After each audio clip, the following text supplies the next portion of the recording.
Hi, hello, and welcome to another episode of, Poverty Alleviation. We are joined today by iChongqing and by Mr. Jerry Gray to talk about poverty alleviation here in China. We're going to go for about an hour and we're trying to show you a lot of examples um, to. Sorry, one second. We're trying to show you a lot of examples of poverty alleviation here in China in different parts. So I'm going to bring in, well, the people that are going to be joining me today. So first, start with Eiko. Eiko, good morning. How are you?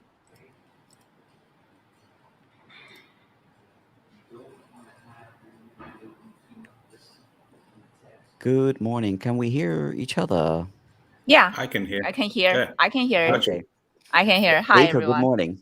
Good morning, Mr. Fernando. Hi, this is Echo. Okay, And good. Tell us a little bit about your expertise in this matter. okay, hi everyone, and I'm Echo Chen. For those who haven't followed us, I'm working as a reporter for iChongqing, which is the official media of Chongqing Municipality. So feel free to subscribe to our channel on YouTube and follow us on Facebook, Twitter, and Instagram. Okay, and iChongqing is like the official press of Chongqing, and Chongqing is a mega city in Southwest China. So today, I'm here connecting with Fernando and Jerry to share with you guys some example of Chongqing's poverty alleviation and talk about what China could offer to the world on solving the poverty problem. I'm glad to communicate with you guys here. All right, and Mr. Jerry Gray, he doesn't Yeah, need an introduction, but we would like an introduction anyway. thank you. Yeah, thanks for letting me come on the show. And basically, my experience with China and Chinese poverty alleviation is through living here 17 years and counting. I've retired in China, and nowadays I'm a very keen cycle tourist. So I cycle around and spend some time in rural areas, which is the parts of China that the tourists don't get to see, and the parts of China that the journalists don't seem to go to. So I have a kind of a unique view of China based upon those experiences. I think probably I've got about 30, maybe 35,000 kilometers now under my belt as a cyclist throughout China. So, what I've seen, I'm just going to show you a few photographs today and talk about where we've actually been involved or experienced some part of the poverty alleviation. Part of it, some of the stuff we're talking about today is just it's surface. I don't go in some areas. I haven't gone under. In some areas, I have, and I've got some different experiences. But we're going to talk about what I've seen, what I've experienced. hmm from my part, basically, I would have to say that my experience with poverty alleviation um, has been divided in two parts. I've experienced poverty alleviation in the cities, which I've made some videos about how through the decades of me living here, I have seen a middle class come into existence, actually become a reality, and how there is a certain path for people to follow in order to reach that level of income and well-being and yeah, consumption or satisfaction. So once your needs are met, people start looking for having their wants met. And to me, it's important to differentiate then, as I was saying, how this process takes place in the cities and how the process takes place in the countryside. Only until last year have I had an opportunity to go and see how this actually takes place in the countryside, because to me, in the city, it was so gradual that you kind of like don't see it. But when you actually get a chance to go outside, like Jerry has done, and see places that people don't normally go to and see how the changes have taken place, that's really an eye opener, and that is something that has propelled me, has driven me to want to share more and let people know, well, what is actually taking place. So I would like to start with one very important topic that a lot of people don't necessarily agree with, the other infrastructure. Is vital to poverty alleviation. So, Jerry, why don't we start talking about infrastructure and how that relates in your eyes, in your experience, to poverty alleviation. Sure. I've got a couple of photographs you could probably show. The two photographs of the roads. The G312 it's actually known as the Mother Road of China. And the G312, I first cycled in 2014 through Gansu into Xinjiang. And that in 2014 was the G312. Now, that's a national road. And that's approximately 100 kilometers west of a place called Yumen, which is very close to Jiayuguan. Many people know Jiayuguan because it's the end of the Great Wall of China. In the picture there, if you go back, you can see to the left-hand side of the picture, there is a road. That's the G30. That's a toll road. So the cars that are on there are avoiding the tolls, or they're just going from local towns to local villages and just using it as a side road. For us on cycles, we had no choice. That was the only road that we could use. That was 2014. Now, if we look at the next picture, which was in 2019, where this is exactly the same road in the same county. Now, I'm not going to say that it's the same place. It's obviously not the same place, but I would say it's certainly within 20 kilometers. And this road is what the G312 looks like now, all the way from Shanghai to the border of Kazakhstan. So that's what the road looks like. And it took, I don't know how long it took to do that, but we were traveling in 2014 across stretches that were brand new onto stretches that were basically dirt. There was one point where the road simply disappeared into the desert, and we had to literally pick up our bikes and walk up the embankment, put them over the top of the fence line, and cycle down the toll road. And the police saw us and didn't bother about it at all because they knew that the road was so bad underneath. So that was how the G312 was. 6 years later, so 2014, all the way to 2019, just 5.5 years, less than 6 years, it went from being a pretty shitty dirt track, to a 2-lane, absolutely superb highway. And you can see this is really a G312 road in 2 different years. So once you've done that, then you can start moving products around. And just as an example, a few years ago, my wife and I, 2 years ago in 2019, my wife and I were in Xinjiang. And at the side of the road, we decided to stop and buy some melon. And they were delicious, fantastic. Now, of course, you've just ridden 100 kilometers and a melon is fantastic. It's great. And we were chatting with the guy and asked him, is it possible to send these to my wife's family in Guangdong? And he said, yes, it takes 36 hours. And we bought some, had them packed and sent. And not the following day, but the day after that, my family were eating them for lunch in Guangdong. That can only happen when you have 2 things. One is the infrastructure for the roads, and the other one is the unsung hero of the poverty alleviation, which, in my opinion, is the express delivery companies. You like that? Whitey man. Yeah. They are fantastic. They are heroes. They're cheap, they're efficient, and they're very fast. So getting fresh fruit from the field in Xinjiang province all the way to the table in Guangdong in 36 hours. Can't do better than that. One of the important things to understand about this is that building an infrastructure of distribution like this in a country the size of China is incredibly complicated and difficult, but at the same time, it's a huge driver of poverty alleviation because it gives job and employment to a lot of people in those villages. It's always a chain, right? So you go from this person to that delivery center to that delivery center, and a whole bunch of people are getting employed, getting jobs, getting income because of this. So it's one of those marvelous things that China has accomplished. And well, they don't get too much credit on international channels like this. So this is a good opportunity for They don't, but I've just noticed a comment here from Hang Tua. It's a good comment, very valuable comment as well. It says that Thailand have requested some Chinese experts to go down to the northern Chiang Mai and Chiang Rai area. And I think that's a fantastic idea.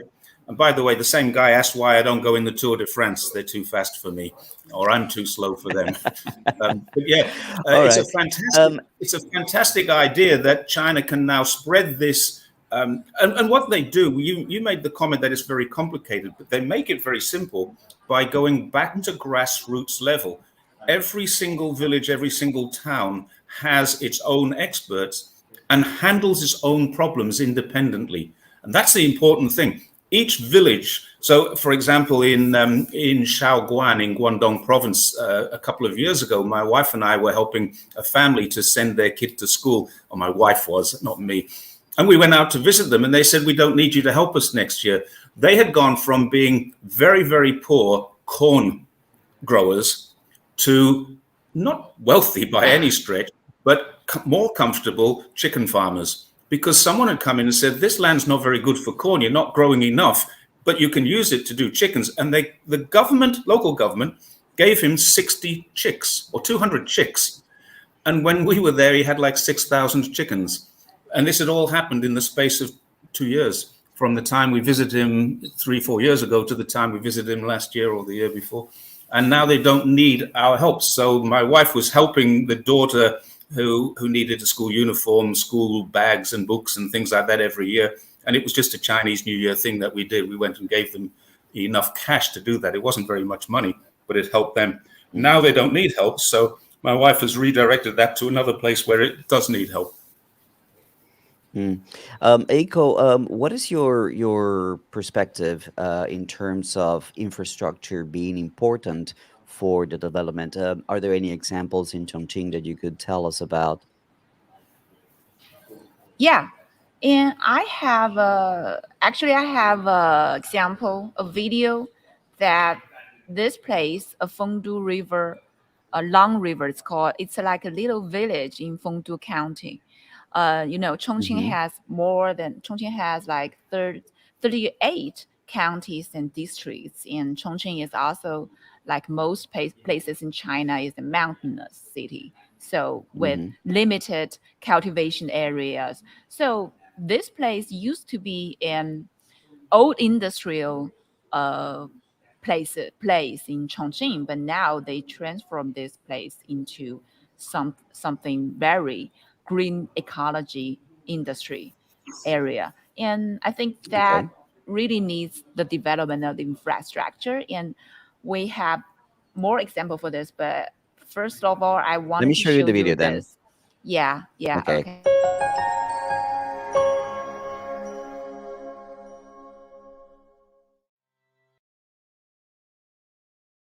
As environmental protection has become a major political and societal issue related to people's livelihoods, the mission to restore the site of clear waters with rich aquatic life, green mountains and shores has entered a new era.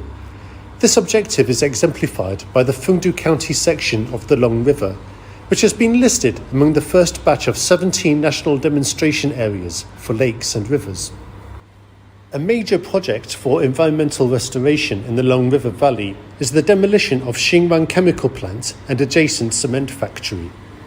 While the process of landscaping the former site is still underway, the clear emerald waters set off picturesquely against the scenery of wooded karst precipices. Sanjian Township in the Long River Valley of Fengdu has a claim to fame based on the famous stone Jiushigo 9-gully bridge, which spans 140 metres across the river and is still in use today. In November 1977, the 9-gully bridge won a major national scientific prize for the achievement and was commemorated by the issuance of an 8-fun stamp released by the Ministry of Post and Telecommunications nationwide.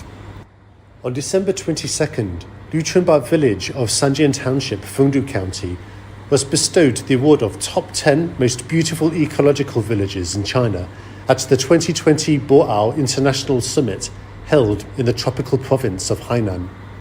The whole village covers 6 square kilometres with a land forest coverage rate of 95% and 1.5 square kilometres of protected wetlands. 10 characteristic homestays run by local villagers have opened in the village and have received 25,000 tourists since April 2020, earning a combined revenue of 5 million yuan through tourism. One fun example is the unique and intricately designed Flower Creek Kitchen, which has exploded in popularity online and where tourists flock to experience this must-visit location.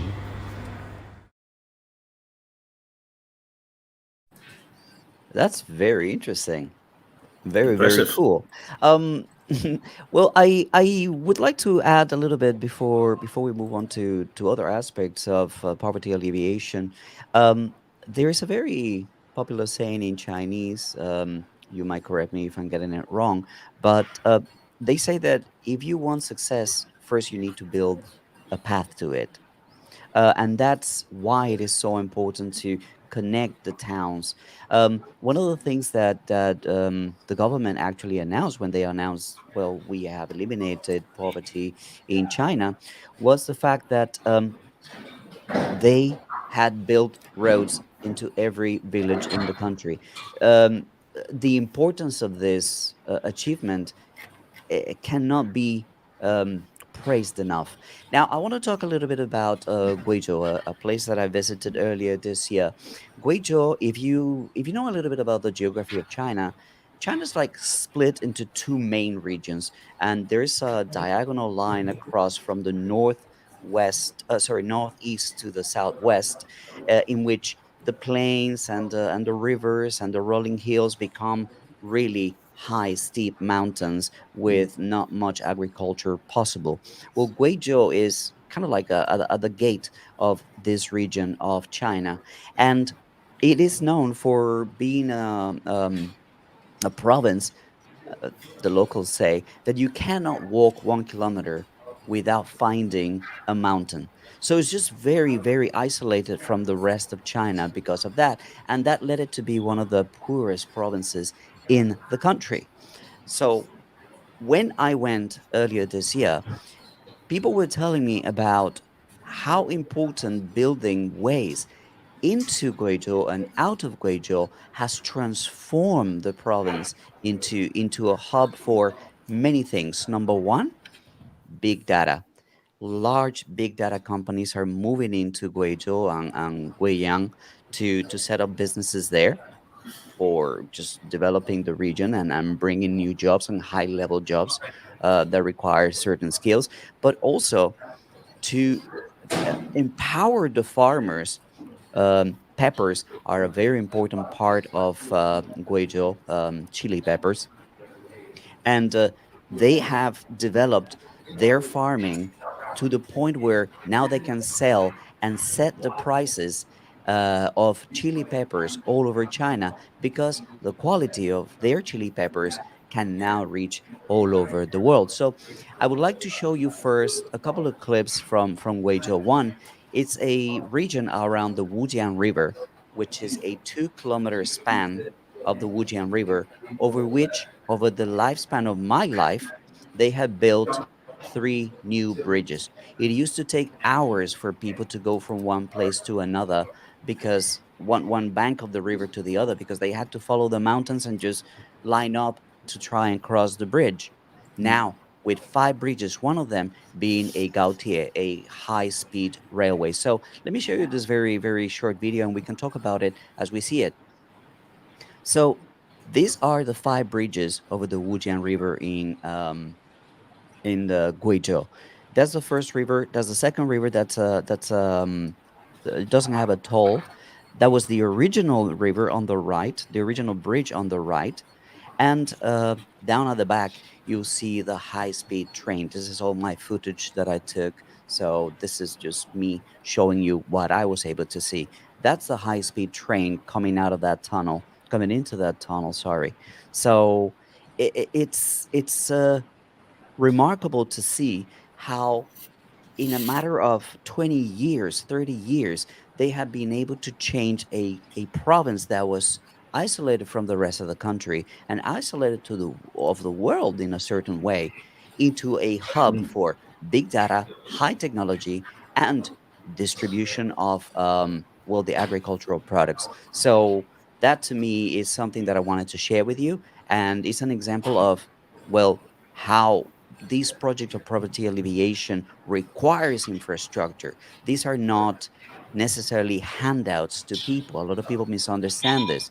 This is just giving the conditions so that people can help themselves, creating the conditions so that people can build a better life for themselves. And these highways, these roads, these bridges are part of that. So tourism flows in and products flow out. Yeah. That's great, Joe. That's the first part that I wanted to share with you. Why don't we move on into more localized examples? Um, I have an example about some communities that have been improved. But Jerry, do you have any examples of communities that you've seen actually change over the years Many. as you Yeah. bike Yeah. around? Um, So, I mean, the best way to look at my experience is, again, I mentioned this as surface experience. I cycled through. You talked about Guizhou being one of the poorest provinces in China.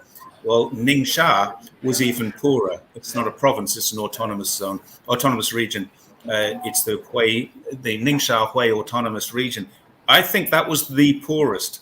And I've got a couple of pictures from that area. Now, I'm not entirely sure if these are borderline pictures. They're either in Gansu or Ningxia, but they're in an area that was totally impoverished. And if we can show the pictures of the cave dwellings first, and mhm, you can see these. There we go.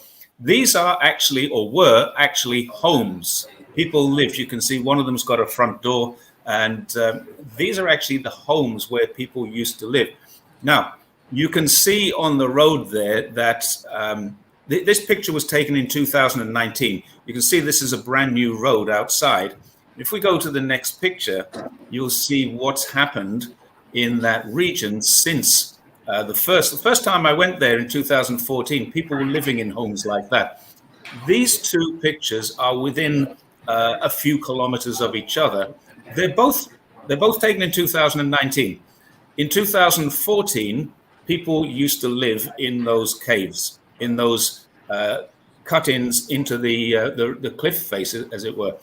Now you can see at the front, you've got some adobe style. These are the former dwellings, and behind them, you've got 5 or 6 story. Now, they're limited to 5 or 6 story because they don't put elevators at that level. So these are quite difficult for people who are older to live in. So some of them, and I've noticed this when you cycle through, some of those cave houses are still occupied. There's people still living there. And it's a choice. They don't have to move. They are given an apartment. The apartment is theirs. If they like, when it's hot in the summer, they can go back to their cave because it's cooler in there and they prefer it. And their society is not changing so much. There's always a danger when you take people out of this method of living. First of all, you're improving their health, you're improving their sanitation, you're improving their level of comfort, but you're taking away something that has been in their heritage for potentially generations, and they may still want to go back. So they can. The younger people won't. The older people may want to go back, and they can. That's why one of those still has a door on it. So somebody is still using it, mm, probably not as their full-time home, but as their part-time home. And that's one of the things that really worries me about the societal changes. When people say, oh, they tore down all these old buildings, which were beautiful. Yes, but they've improved the sanitation, they've improved the health, they've improved the longevity of life. The mortality rate is better than it used to be because of the health conditions, the sanitation conditions. And that's the most important thing that I've seen. And there was one thing that I wanted to just correct you on a little while ago. You said China has alleviated poverty. It's removed absolute poverty. There is still a mm, very long way to go before China removes poverty. I'm certain they're working on it, and it will yeah. happen. There are still a lot of very poor people in China, but they're no longer in a position where they have nothing. They can. Every single person in China now has a road going into their village. Every single person in China has ability. And Eiko wants to ask a question. Yeah, as you Yeah, Eiko mentioned. was asking me, Mhm. sorry, when we were preparing for the show, you were asking me about um, what is the understanding of poverty. So, Yeah. Eiko, what was your question? Yeah, that's my question because Jerry just mentioned the extreme poverty. I just want to know that since we achieved this a goal. China has achieved the goal that rapid development in step with large-scale poverty alleviation, and economic transformation in step with the elimination of extreme poverty. So I want to know your definition about poverty before you visit China. Before you visit China. Okay. I'll start with this one. For Mhm. me, poverty was always when you look at it, you say, okay, what is the definition, the international definition of poverty? Oh, living under $1 a day. Um, but I don't think that that actually reflects the reality of, well, what poverty is. In China, for example, you could have people working at factories that earn less than $300 a month. So let's say $10 a day. And would you consider that person poor? Now, what about the farmers that don't work at factories? They just have a household, they have a piece of land, and they have a roof over their heads, and they have the ability to get produce from their land. They might not get money or income, but do we consider them poor? They have Mm. sustenance and they have a roof over their heads. So it, the understanding can be very simple, can be simplified by saying, oh, just $1 a day. If you're below that, then you're poor. And that was I came to China with that idea. But when I first started seeing that, well, people actually get to work the land and live and eat from the produce. And the people who move to the cities, they are provided with room, board, food, clothing, and a salary. Mm. Then you start wondering, okay, is that really poor? Because if you go to San Francisco, for example, you could get a job that pays $3,000 a month, but you're probably poor. Before. There are Yeah. people who cannot save a single dollar on a $3,000 a month salary. They cannot save because the cost of living, because the infrastructure is not there to support people. Mm. That's the main thing. So this high school graduate or middle school graduate who moves from the countryside to the city and gets a job at a factory, well, he's getting $300 a month, right? But he can actually save 250 a month if he wanted to. He's also And getting a what dormitory happens to live in and a canteen to eat in. exactly because he Mm. is provided with resources and support systems that allow him to Mm. save $250 a month. That becomes Correct. $3,000 a year. Over 5 years, that's, well, $15,000 that he can invest into his education or invest into a small business. And little by little, he will reach higher levels of the income bracket, helping him, creating a path, creating a blueprint to enter the middle class of China. Within 10 years, when he gets married and his wife has had the same experience, well, now there's two incomes at, I don't know, $1,000 after 10 years. So now they're in a position that is enviable to a lot of people in developed countries that look at China as, oh, you guys live in abject poverty. There is a path for them. And Mm. I define poverty right now. I need to talk about dignity. I need to talk about the dignity of people. I need to talk about dreams. When you're poor in your soul, when there is no future for you, when there is no path for you, that's real poor. That's my take. That we do not see in China. Jerry, what's your take? Very similar. I believe it's far too simplistic to say that poverty has a dollar value anyway, because the dollar is worth more Mm, in different places. So I think $3.55 is the World Health Organization. China says $1.50 or 7 or 8 RMB a day, whatever the number is, I don't know. But the fact is this: there are three pillars in poverty alleviation. There are three things. Does the person have enough food?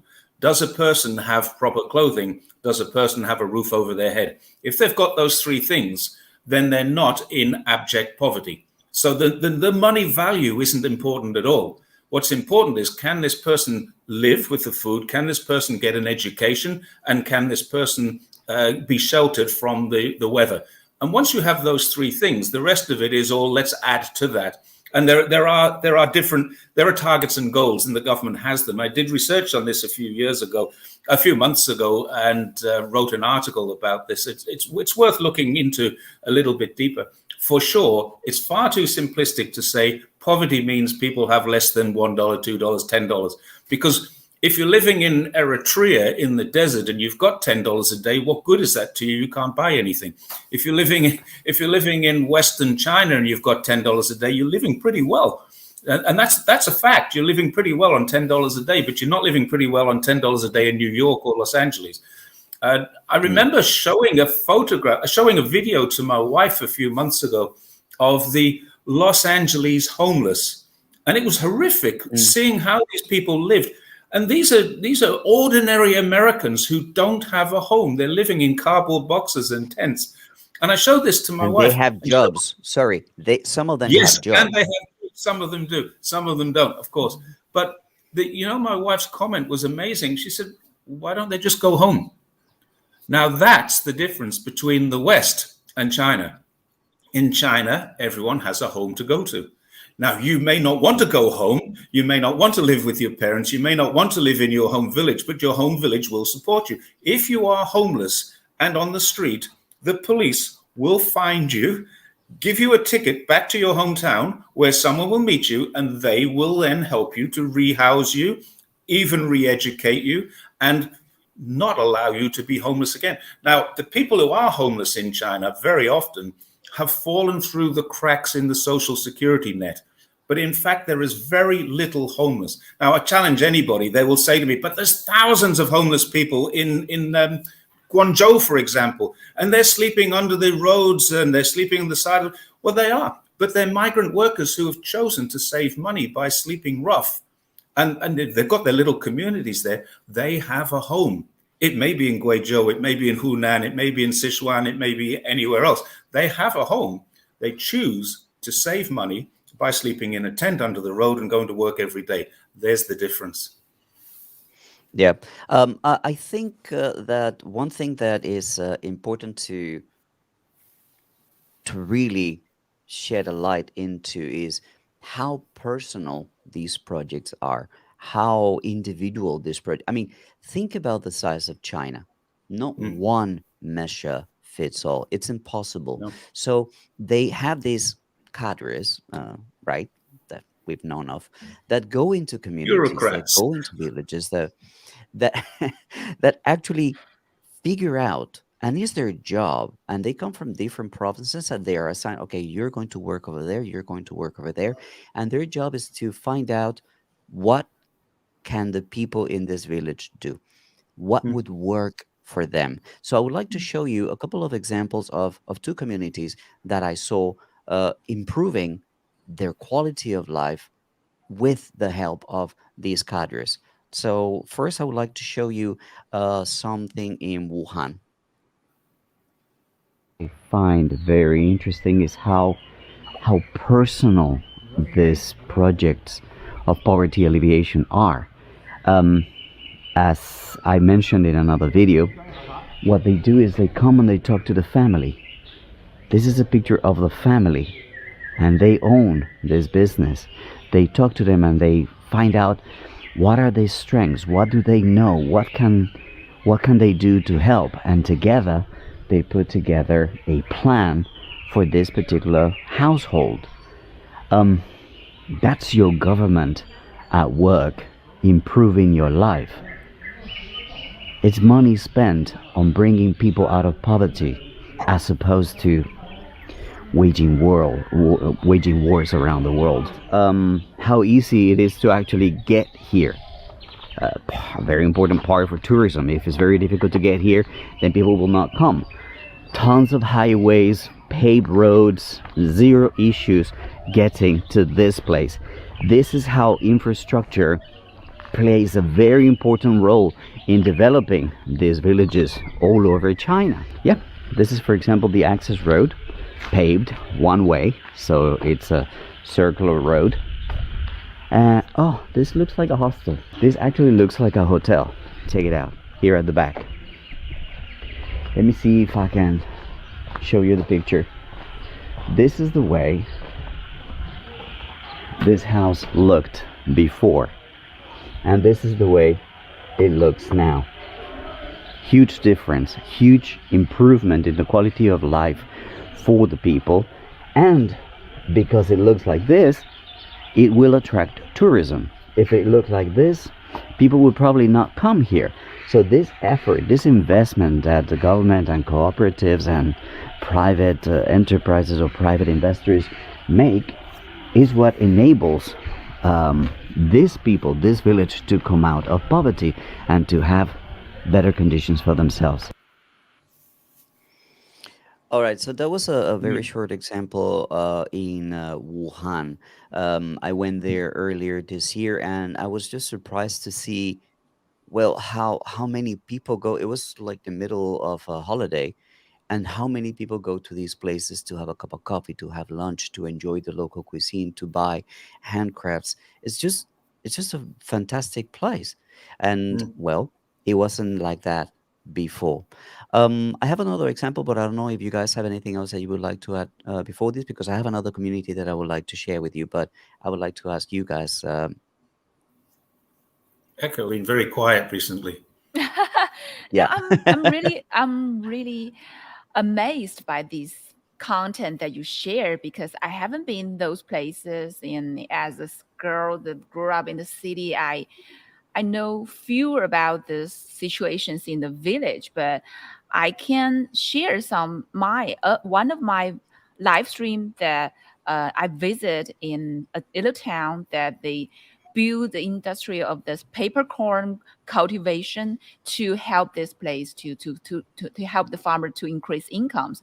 But I can show it later. But first of all, I want to talk about the thing that Fernando just shared. It's about, you said it was very personal. The way that they help this place to get away with poverty is very personal, because the poverty alleviation is always a major task for Chinese government, but Chinese government apply this targeted measures for different groups to know how to help. It's called targeted poverty alleviation. This is like the most important part of this whole poverty alleviation in China. It's like use different measures in different places, not just use one measure in all places. I think that's very important. After all, you witness all these situations in different places. You see they use all kinds of different types of measures to solve those problems in these places. I think that's what I can get from your content, from the content that you shared. That's one thing that I wanted to point out, or I wanted to know if you guys are interested to talk about this when you share your content later. Can I add something to Well, that? Yeah, Sure, of sure, course. sure. Sure. Just what I talked a little while ago about Shaoguan, where my wife helped a couple of families. We used to help 3 different families, and now we don't need to help those 3 families. They've all moved on. And the interesting thing was, all 3 of them used to be corn farmers, and that's what we're just talking about.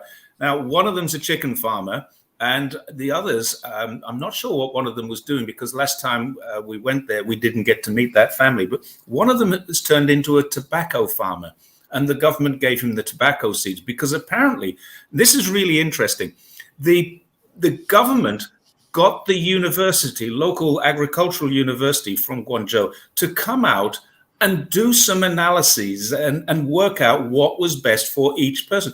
So it's not like they say, well, let's do this in this village. They say, what do we do for this farmer? What do we do for the farmer next door? What do we do for another farmer? And so the one family got a number of chicks. I can't remember if it was 600 or 2,000 chicks, little chicks provided to them. And now they have thousands of birds. And I've seen them and been there. Another family were given tobacco seeds, and a machine was sent to turn over all of their land so that they could then stop planting corn, which was not doing very well, and start planting tobacco. And a contract from the government to get the tobacco, because the government buys all the tobacco. There is no independent tobacco sales. The government gave him the seeds, gave him a contract, and now they're growing tobacco and selling it back to the government. And the chicken farmer is also providing chicken meat to the local schools and the local government canteens too. So this is how they're helping. They're not just saying, well, here's some chicken. Here's a contract for the chicken that we're going to buy from you. Here's some tobacco seeds, and here's a contract for the tobacco leaf that we're going to buy from you. That's how it works. Basically, Go on. Yep. Sorry. I just want to add a little information about Chongqing's experiences, because I agree with Jerry just said. Just in Chongqing, there are totally different leading industry in every poverty districts that they include in the orangey cultivation, peppercorn cultivation, or some, tobacco cultivation. So every district, they have college professions expert to do the research about what kind of industry is appropriate for this area so that they can grow the economic successfully. I think that's what Jerry was talking about. And that's what we implemented in Chongqing. And I think that's very important. Yeah, it's good. I have to mention how important science is in all of this. Farmers are using now 5G technology and big data to get support from experts from all over the country. I would like to show you a very short video that I shot also in Guizhou from again, a chili pepper farm. I visited a center, basically a remote center hours away from this farm, where they could actually monitor every single aspect of the plot of land. So they have cameras where they can actually monitor what's taking place. And at the same time, they have monitors that can control the quality of the soil, the amount of water, the amount of chemicals.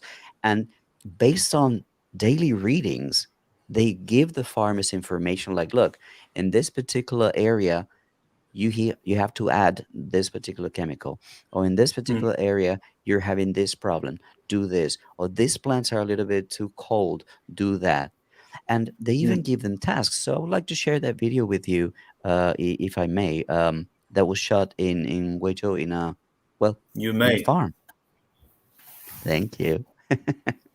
Guys, it has been an amazing experience to be here in this farm and to see how they're using technology of the Internet of Things to actually propel farmers into the future.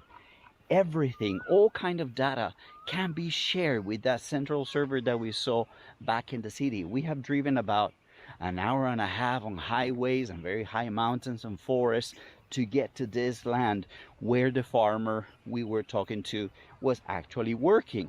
Now imagine, data can only take you so far, right? You can get a lot of data being sent through the servers using Zigbee technology, which is Internet of Things, and with that data they can monitor a lot of the things. But with the cameras, they can actually see what is taking place with each crop.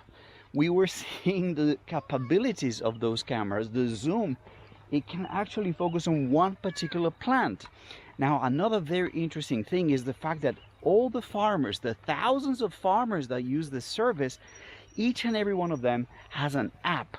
And that app allows them to send reports, photos, videos, messages. There are even tasks that they are assigned by the experts whenever they need to correct any problems that they're having with the crops. Hi. Ni hao.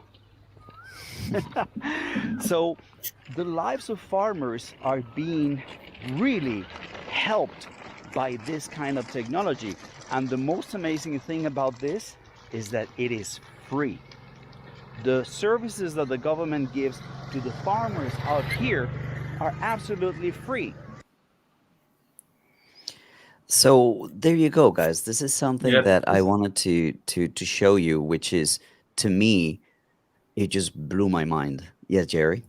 There's a couple of other things that you may not have even noticed, and your viewers may not have noticed. First of all, the solar panel lights there. So Yeah. that area is lit up at night, so no one falls off that concrete path, which is the second thing. Now, I can imagine going through there 10 years ago, that would have just been a mud field, and there would have been an embankment which was kind of compacted mud. And when it rains, it would have been a hellhole to travel around. And there you've got a concrete path running through the fields, solar panel lighting system, and everything else that you just mentioned. That's pretty amazing, really, considering where it is in one of the poorest provinces, 1.5 hours out of the city. And this is the country that the West is saying is using slave labor to pick cotton. Not only that, they're also saying that, oh, his big brother. Well, his big brother used the right way. Oh my I have God, another yes, we're video that I being wanted to watched. share with you. Oh my God, yeah, the crops are being Yeah. watched. I have another one that I wanted to show you, and this is you're probably familiar with this one, Jerry. I don't know if Eiko, you've ever heard of a man called Soothworth who works for the BBC.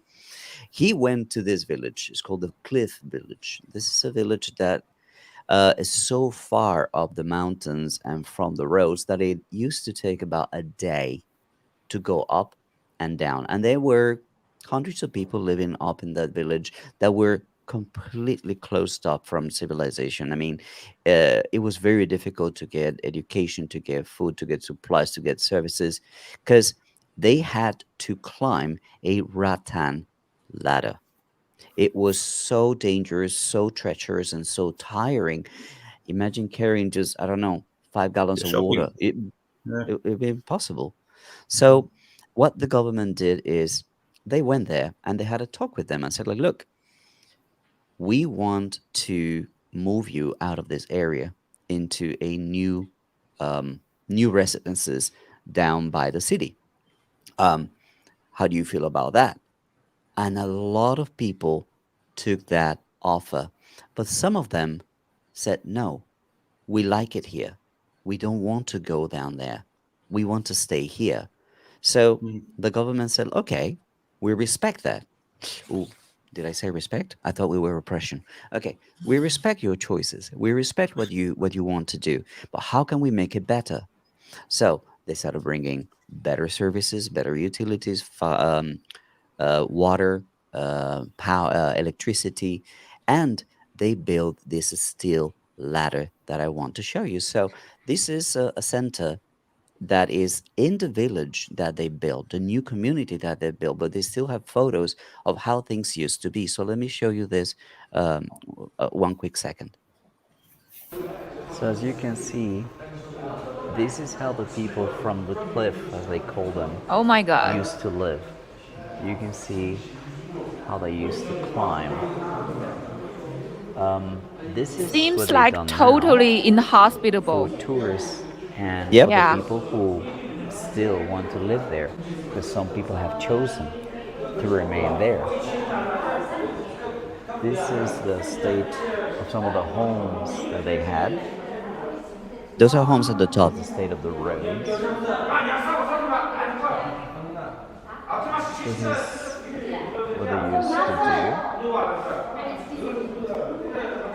And in comparison, this is what they have now. This is the communities that they built. They divided into 5 parts. So that's a community that I visited, and the scheme that they have was very simple. They'll give you an apartment, and the cost is 10,000 RMB, For and you each can get house. loans and subsidies per person. So up to the maximum cost of one apartment, and I want to show you this community, which is absolutely beautiful. The maximum is 30,000 renminbi for one apartment, and there's loan and there's Can we subsidies. So move there? I would love to. Let me see if I have this right here. Oh, I think I forgot to upload it, but just Oh, an never mind. apartment, just like any other apartment. Just I think I have it right here. Let me see. I could show it this way. Mhm. Nice apartment. It's absolutely fine. Yeah. It's 3 bedrooms, 1 bathroom, your kitchen Yeah. Yeah. in a gated community. And this Hot is worth water. 30,000 RMB. Yeah. Hot water, those heater lights that you get in the north Yeah. of China. And that's the other room. This is a 2 bedroom apartment.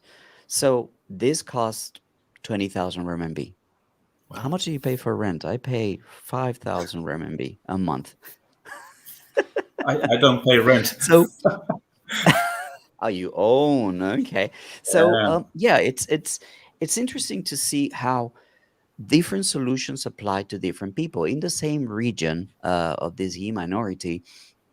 They went to the mountains and they talked to the Yi people and said, like, look, how can we help you? Is it possible to build a community? No, we don't want to live. We all want to stay here. Why don't you help us develop some ecotourism? So you have experience with this, Jerry, also the bed and breakfast situations. So Yeah. I want to Yeah. show you a project also in this area, but a completely different approach. We're not going to build anything outside of your place of residence. What we're going to do is we're going to improve it, and we're going to Mm. allow you to generate income by offering, well, better breakfast opportunities. This is a beautiful community. Let me show it to you guys. So this is what it This used to is look how they like used to live. in the past. And these are the houses that they have been helped to build.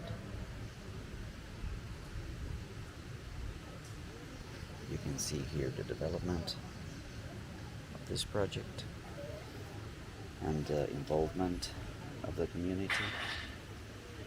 They build their own houses with help from Mm. organizations in government, of course. Look at Is this. this all, Look is at this the also smile on guangzhou? their faces. Yeah, the smile's good. Just look at the smiles on their faces. Well, of course, who wouldn't be happy to be given an opportunity to better their lives? Yeah. So it's one of the aspects that it's often when you're talking about poverty alleviation in China, it's kind of like just too deep. Is how personal these measures are, how Yeah. personal these programs are, so that they they satisfy the needs and the desires and the wants of the community. It's Mm. not an imposition, it's a suggestion. And in the same area, the same minority, you just saw two different solutions. One, well, three different solutions. One, they built the stair, the steel uh, structure to help the people Yeah. who decided to stay at the top of the cliff. Still, it takes 3 hours to go up and down today, even with that one. And Yeah. then the community that they built at the bottom of the hill, and this other bed and breakfast that they decided to build also where the people live. So it's it's amazing. It's to and people, if I may say, people are always going to say like, "Oh, you just spewing propaganda." And I said to people, "Excuse me, but all these things that you see not behind me here in the studio, but all these things that you see in those videos, they're Are real. true. Yeah. They're Mm. there. They're tangible. Yeah. These are no words." And I think that Mm. the difficulty that people in the West have is that the politicians and their governments talk and talk and talk and talk, but don't really Yes. do.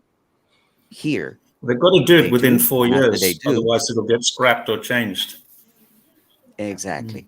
So Yeah. here, after they do, okay, they talk about it, but it's done. It's real. It's true. So if you have an issue with me showing you something that people can touch, see, and benefit from, then that's on you. That's on you. Mm. That's my take on all this poverty alleviation and how people are trying to downplay it. Mm. Well, Eiko, do you have anything else to share, or Jerry? We have set ourselves a time of an hour, so we're coming Very close to quickly, that. can you Um, show the picture of the wooden house in Guangxi? And I'll very briefly support what you just said. That picture, yeah. Um, This is in a town that actually is not the hotel that we stayed in, but these houses are genuine wooden houses made with no glue, no nails, all made with wood slotted together and cut into pieces. Now, this house has been built by the family probably one or two generations ago, and then it's been renovated. Some of these houses are very old and some of them are quite new. The local government has said, if you build a house in this style, and this is in the Longji rice terraces region, if you build a house in this style, we will help you by providing you with all the wood. You have to do the work, but they provide all the wood for you. So you build a house. Then the local government has said, if you want to set aside 3 or 4 rooms in this house, and you can see there's a very, very large house built on 3 levels, so there's plenty of space, we will help you. We will provide you with a builder, and we will train your family in how to manage your house as a bed and breakfast, and you can charge people to come. Now, the deal is, if you get charged to come to this house, what happens is, I've been there and stayed there. The fee is, for example, $300, 300 RMB a night. The householder gets 100.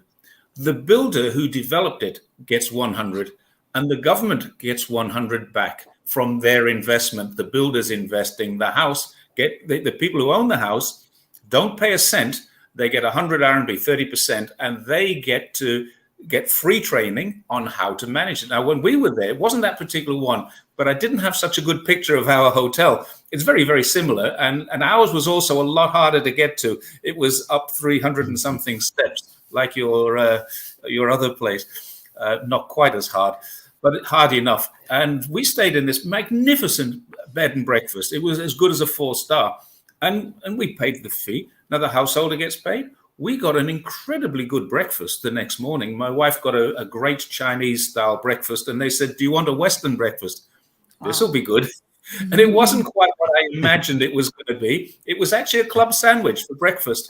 But that was okay. It was ham and cheese and tomato and everything in my club sandwich. And it was great. But they've learned how to do this. They've learned how to operate their business. And now they're getting a revenue stream from it. Now, that revenue stream changes after 5 years. So for the first 5 years, it's 30, 30, or 33, 33, 33. And after that, it's 100% to the homeowner. Now, the interesting thing about what the government is doing is they're plowing more money back into the region as well. So that's how it works. And this is in the Longji, the very, very famous tiered rice terraces in the northern part of Guangxi and somewhere very close to the Guizhou border. Fantastic area. If anybody wants to go there, there are highly recommended bed and breakfasts, and they're easy to find on Airbnb. Well, gentlemen, and our viewers and our followers, and Eiko and Jerry, I'm very, very satisfied with what we have done today. It's very important to share with people what poverty alleviation really is about. It's not talk. It's not something that you hear Xi Jinping read on camera on international forums and things like that. This is stuff that's actually taking place, and this is stuff that if you're here and if you're willing, you can go and see and experience and actually attest to it. So that's what I wanted to do with this show, and this is what we decided to do today. And I think that we were able to show you different regions, different parts of China, different projects, and give you a better picture of what poverty alleviation really is like here in China. So I think that if there are any questions or anything, make sure to leave them in the comment section down below of our channel or Eiko's channel. Jerry, you have your Twitter account, right? So people can follow you there. And And if you guys want to know more, then let us know if there's interested in what topics or what specific aspects you would like to talk about, and we would be more than happy to, well, call the team and talk about poverty alleviation a little bit more, or any other topic that you would like. So, guys, that's all the time we have today. Eiko, any final thoughts? My final thought is like I want to add one little question. My final thought is Sure. about China's sharing the experience on this poverty alleviation, right? But I think in the beginning, I want to ask you guys about this, this question. But I think after this content that you shared, that I witnessed this situation in all China, I think I can see the experience is all about the future. It's not about the government giving money to these areas, to the people. It's about the future. It's about what the next step of this alleviation, poverty alleviation in China. It's about maintain policy stability during this transition period. It's about improving education level. It's about train about, like Jerry said, it's about training you to manage your facilities, your poverty, your, how to say this, your industry in this area. It's about help you to increase your income. It's about helping people to do that, not just giving money, not just add this infrastructure construction in this area. Not just that. It's about the future, about what's the next. I think that's what I really concerned about this content that we shared and we talked about. And I think I found the answer. That's it, the future. Thank you guys. Thank Sure. you guys for sharing this with us. Yeah, one Sure, finishing Jerry, point. any final thought? I like to get the last word in.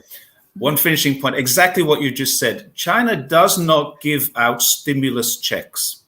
China gives people a fishing rod. They now know how to fish so they can feed themselves for life. That's the difference. It's a government for the people. Yeah. Democracy. What about that? We call it That's not people. right, Yeah, in China we call it people-centered philosophy. Look, Very People-centered much so. philosophy. Very much people-centric Yeah, philosophy. That's exactly what it is. all right, guys. Thank you very Thank you much. so very much Great for talk. Great for talk today. joining us, for watching Thank you. us. Make sure to hit the like button, share, subscribe to all our different channels, and well, until we see you again, take it easy and bye for now. Bye-bye. Thank you. Remember to like and share. Okay.